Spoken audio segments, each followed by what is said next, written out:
Prva novina koju smo mi, koja je najstarija, da kažem, novina koja postoji, ili časopis koji postoji u digitalnom arhivu, jeste Bosanski prijatelj, koji je ujedno i prvi časopis koji je publikovan u Zagrebu 1850. godine. To je pokazalo da je ogroman broj korisnika, nevjerovatno, od ljudi koji zanima, naučnika, ljudi koji se bave bilo čim drugim, ali da ih zanima nešto što je pisano u novinama, ambasade, sud Bosne i Hercegovine, tužilaštvo, policija,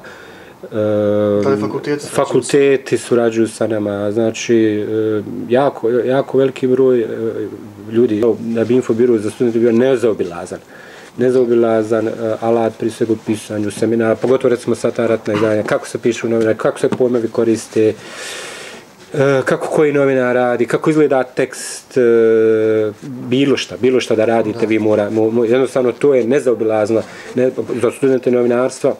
Pun jedan medij s kojim smo mi razgovarali, što je za mene bilo vrlo pozitivno na iskustvo, svi su, naravno, svi izdavači su željeli to da budu dio toga.